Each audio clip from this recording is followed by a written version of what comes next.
Okay, we're going to be talking about Chapter 10-3. It's on page 234. And this is kind of a continuation on from 10-2.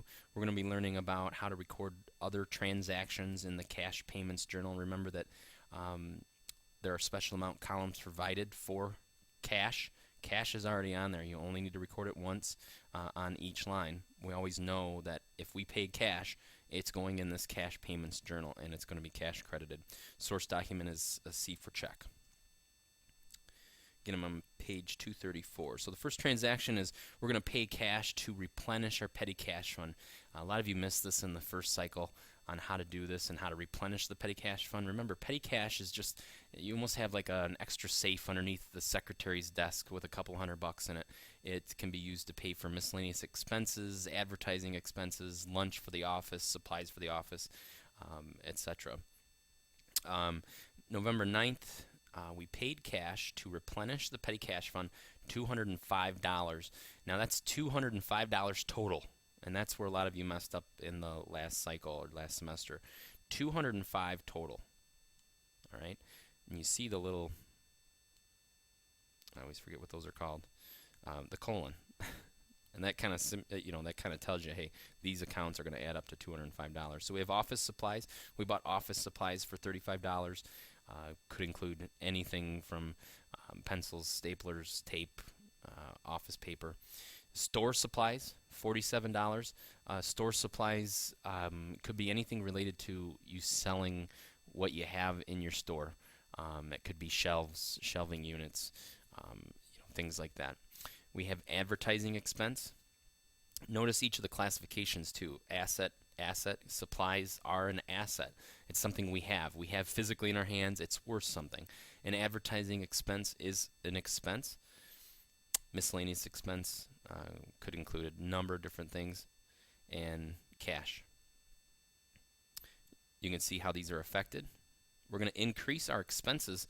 Obviously, we're going to increase our assets and which is debited, and decrease our cash, which is credited. But on the expenses, it's the same thing. It's not an asset, it's an expense. However, we're going to decrease cash, and we're going to increase that expense account. We're really never going to have a decrease in an expense account. We can't decrease our expenses. They're always going to add up, okay? But we have to pay them. Okay, so let's take a look at the transaction here under office supplies. Again, we're going to debit office supplies. We're going to which is an asset. We're going to debit our store supplies, which is an asset. Debit our expenses, which are expense accounts. The classification, these are assets, these are expenses. This is also an asset, but we're going to decrease our cash. Okay? And here's how you record that. So we have the total amount. Again, we don't need to put cash in here. We know that this is the cash payments journal. So the first line is going to include the total of our cash payment to what we replenished our petty cash fund. Notice that petty cash fund is not affected at all. Okay?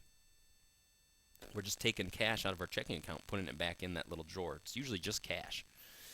So we have our supplies. We're doing it with one check. All right, to replenish that little drop box underneath the secretary's desk.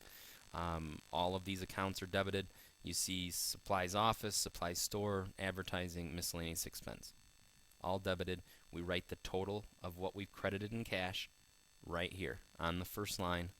We know that all of these accounts all of these amounts add up to this. All right, always write the check number. So step 1, date. 2 is the account titles. 3 is the check number. 4, the amounts. 5 is the amount that's credited in cash. So that's a cash payment to replenish the petty cash fund. Next, we have when partners or owners want to withdraw cash from the business as their own personal use. You know, the whole point of having a business is to make money, to make a living. So we want to be able to withdraw that money out of our account. So on November 10th, Michelle Wu withdrew cash for personal use on check number 298. Now, it was just one of the partners that withdrew this amount. Usually, partners are going to withdraw equal amounts out. So if she's drawn $1,200 and you're 50-50 on the business, the other partner is also going to get $1,200. if one partner owns 60% of the company and the other partner owns 40%, which happens quite often, it's not always 50-50, well, then your withdrawal for personal use is going to be different according to the percentages of what that person owns in the business. Okay, classification for a drawing account is drawing. We're going to increase the drawing account. Again, we're never going to have a decrease in a drawing account. You can't decrease what you withdrew. Okay, if you put money back in, well, then that would be a deposit into cash. We're going to enter it in on the debit side. It always carries a normal debit balance. Drawing account does. So we're going to increase the drawing account here of Michelle Wu, and we're going to decrease cash. And how that's recorded, again, pretty simply, we write the date. We write which drawing account it is, because we do have multiple drawing accounts in a partnership. The check number with what we wrote the check to her for, the amount in the general debit column. Again, the only time that we're going to use the accounts payable debit is when we pay a vendor back on account, pay cash on account. And of course, we're always going to credit cash. You've heard that numerous times now. Pretty simple. So this is the second transaction in 10.3, cash withdrawals by a partner. Okay, so at the end of the accounting period, which for this company is by the month, we're going to put a single rule line right here, all the way across. This is after we've put in our drawing account. This looks like an accounts payable for cash. We're going to write the date. We're going to write the words carried forward. Okay, we're going to carry this forward onto the next accounting period. We're going to place a check mark in the post-reference column because these amounts we don't put in a ledger. So we don't need to worry about having a post-reference number. Whereas these two boxes, we're going to, once we post it to their ledger accounts individually, we're going to come back and put the account number. So we're going to put a check mark here because that tells us we don't need to post these amounts into the ledger. We're going to total these up. And again, use the auto sum button, which is right here. Now I'm looking at a cash payments journal, but if we had the cash, oh yeah, so we are looking at the right journal here. In order to add up amounts, again, first off, make sure that your columns are using the accounting. You can change this to accounting, just like that, and choose that $sign button. Should do that for all the accounts, or for all the lines, just making sure that we have that. To sum something up, if I have numbers in here, if you ever get this, the pound sign, that means your number's too big. You can adjust the size of your column. Okay, so if I want to total this up, I'm going to choose auto sum, and I'm going to choose the boxes that I want to sum up and hit enter. And it's going to total these for me automatically. Don't forget to use the single rule, double rule lines, and I showed you how to do the thicker border of those lines, even thicker than what we have here on our cash payments journal. It breaks it up every 3 lines. So we're going to write carried forward. Tells us we're going to carry it forward to the next month or the next page. Okay, so we might be going to page 22. And you notice that we're at 21 pages. So there are a lot of cash transactions that take place in this company if we're already on page 21. So we're going to actually carry this over into page 22 because you notice that on the 20th, that's not the end of our accounting period. Double rule underneath there once you total up your accounts or columns. All right, so starting a new cash payments page. So we're going to go to cash, or we're going to put page 22, and we're going to write the date and the year on the first line, 20th, brought forward.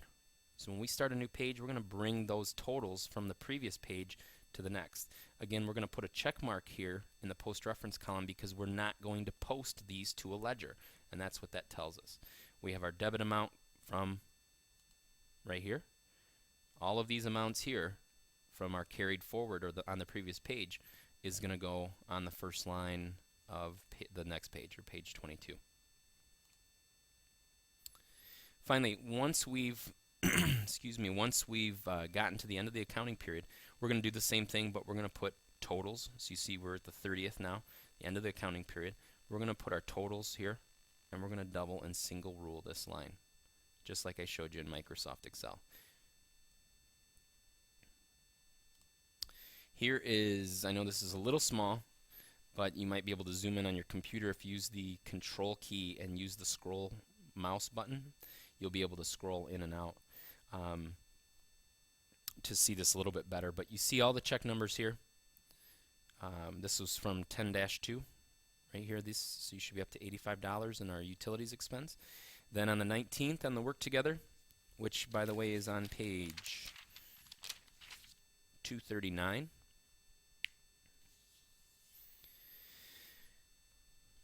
Stephen Cafaro, partner, withdrew cash for personal use for $400 on check 325.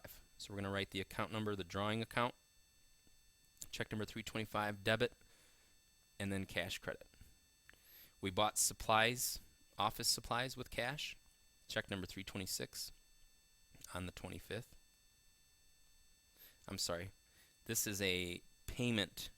This is a paid cash to replenish the petty cash fund. Okay. So kind of retract here a little bit, and I didn't read the book. I was just looking at this. So paid cash to replenish the petty cash fund for a total of $309. So we're going to write that first off, supplies office $82, supplies store $43, advertising expenses $94, miscellaneous expenses $90. The total of these four amounts is going to equal our cash credit, $309. All right. We're going to write our totals here down at the bottom. Single rule line, double rule line, and use our totals. So this is 10-2, 10-3 work together. As far as this portion goes, since this is not on your cash payments journal that you're using, I'm going to have you skip this, but just to take a look at it, this isn't normally on a cash payments journal, by the way, but this is just to kind of help you out. General debit is this amount. We have nothing in general credit. Accounts payable debit, $563, and our cash credit total is $22.19. These two should equal up, $22.19. So if you add these up right here, your general debit and your accounts payable debit, it should equal your cash credit. All right. So again, general debit plus accounts payable debit should equal your cash credit, and that's what this is talking about down here. So that's 10-3 and 10-2 to finish up the cash payments journal. In 10-4, we're going to talk about journalizing in a general journal like we did in the first accounting cycle.